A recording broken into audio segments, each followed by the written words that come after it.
क्या हम पतंग उड़ा सकते हैं? ज्ञान से समझाइए। बंदी छोड़ सतगुरु रामपाल जी महाराज जी की जय हो। सतसाई भगत जी।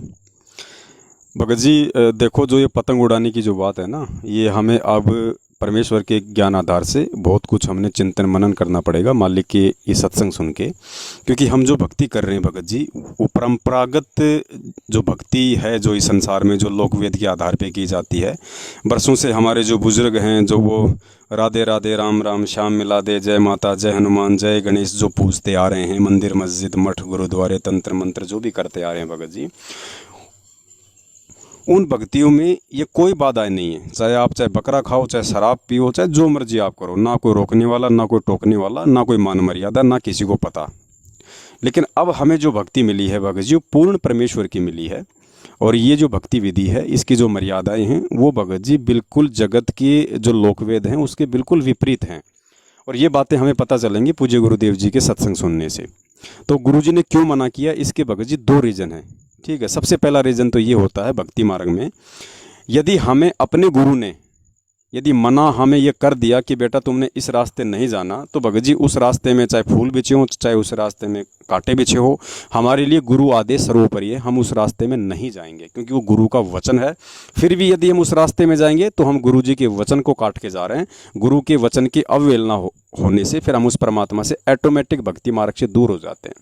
जैसे लक्ष्मण जी सीता के चारों तरफ जो है रेखा खींच के गया था और उसको मना करके गया था, लेकिन उसने अपनी सोच आधार से जैसे उसको पार किया, रावण उठा ले गया। भगत जी क्या हुआ, गुरु जी ने अच्छे से बता रखा है। दूसरा रीज़न इसका ये बताया परमात्मा ने कि भाई अब हम भगत हैं, और गुरु जी कहते हैं कि साधु सोई जो सीधा चाल है, यानी भगत की जो क्रिया होती है वो जगत से बिल्कुल सामान्य हो जाती हैं, रात दिन का उनमें अंतर हो जाता है।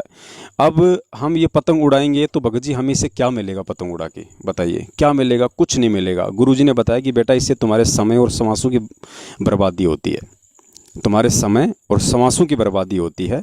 और काल भगवान को जो है यही चाहिए इस समय कि कैसे ये जीव अपना समय बर्बाद करे, कैसे ये अपनी अनमोल समासें बर्बाद करे जो इसको मिली हुई हैं। तो ये दो रीजन है भगत जी मुख्य। वैसे तो परमात्मा दया करेंगे, आने वाले समय में दास जितने भी जो नियम हैं, जो पूज्य गुरुदेव जी के जो प्रथम नाम के समय 11 नियम दिए जाते हैं, 34 या 35 नियम जो सतनाम के बाद दिए जाते हैं, क्योंकि भगत समाज को इन फर्जी नामदान केंद्रों पे भगत जी नियम नहीं बताए जा रहे बेचारों को। और नियम तो क्या बताए जाएंगे भगत जी, आप मालूम कर सकते हैं अगर कोई नया भगत हो जिसने 2014 के बाद नाम लिया हो। ज़्यादातर भगत जिनको अभी ऑनलाइन नाम दीक्षा मिली है इस लॉकडाउन के दौरान, वो आपको यही कहेंगे कि भगत जी हमें तो काफ़ी दिनों बाद पता चला कि गुरु जी तो जेल में हैं। उन्हें तो ये तक नहीं पता था कि हमारा गुरु कहाँ है। तो बताइए भगत जी, जब ये लोग इतनी सच्चाई उन लोगों को नहीं बता रहे कि कहीं नाम ले या ना लेगा, इतना इनको भय है, ये नियम कहाँ से समझाएंगे? अभी एक आसाम से भक्तमती है, उसकी रिकॉर्डिंग मैं आपको भेजूंगा भगत जी। उसने मधु को फ़ोन किया, मधु बहन को, और उसने कहा कि बहन जी मुझे ये मंत्र जाप करने हैं या नहीं करने हैं, या फिर मैं ये मंत्र जाप ठीक कर रही हूँ नहीं कर रही हूँ। बोले क्यों भाई, आप ऐसा क्यों पूछ रही हो? आपको नाम मिला? बोले हाँ मिला। कब? लॉकडाउन में मिला। किससे? मोबाइल से मिला। तो आपको बताया नहीं गुरु जी ने कि मंत्र जाप कैसे करने हैं, ये मंत्र सही हैं या गलत हैं? बोले बहन जी गुरु जी ने जो मोबाइल से जो नाम दिया था मुझे तो कुछ समझ में नहीं आया, ना मुझे कुछ सुनाई दिया, कोई आवाज़ ही नहीं आ रही थी। तो बोले आपने उनको कहा नहीं कि मुझे आवाज़ नहीं आई? बोले मैंने कहा था। उन्होंने कहा जी कोई बात नहीं, हम आपके घर पे मंत्र कार्ड पहुंचा देंगे। तो फिर उन्होंने मेरे घर पे किसी को भेज के मंत्र कार्ड पहुंचाया। तो मैं इसलिए बहन जी आपसे पूछना चाह रही हूँ कि ये मंत्र सही हैं या गलत हैं? अब बताओ भगत जी। उसने गुरु जी के मुख से वो मंत्र सुने ही नहीं और डायरेक्ट जाके उसको कार्ड पकड़ा के आ गए। तो बताओ भगत जी क्या होगा उन आत्माओं का? तो इस तरीके से भगत जी जो करे सो करे, हमने इनके पीछे नहीं चलना है। हमने परमेश्वर को देख के, उनके सत्संगों को आधार बना के और परमेश्वर की प्रत्येक मर्यादा का पालन करते हुए चलना है भगत जी। बहुत समय बीत गया है, ये वो शुरुआती समय नहीं है कि परमात्मा भैया आपको माफ़ कर देंगे या परमात्मा आपको मौका दे देंगे बार बार। भगत जी वो शुरुआती समय था, पर उस समय भगत जी उस परमात्मा ने थोड़ी बहुत भक्ति में ढील भी दी हुई थी, और कुछ आत्माओं को परमेश्वर ने अपने कोटे से भी खूब लाभ दिए ताकि लोग एक बार जुड़ें। और जब आदमी एक बार जुड़ जाएगा, फिर जुड़ के जब वो सत्संग सुनता रहेगा तो फिर वो ज्ञान को भी आधार बनाएगा। लेकिन अब 27 साल हो चुकी हैं भगत जी, काफ़ी समय निकल गया, अब आर पार की लड़ाई है। अब ये ना सोचो कि भाई हमें परमात्मा बार बार हमारे को माफ़ कर देगा। इस भक्ति मार्ग में नाम शुद्धिकरण का भगत जी कोई विधान नहीं है।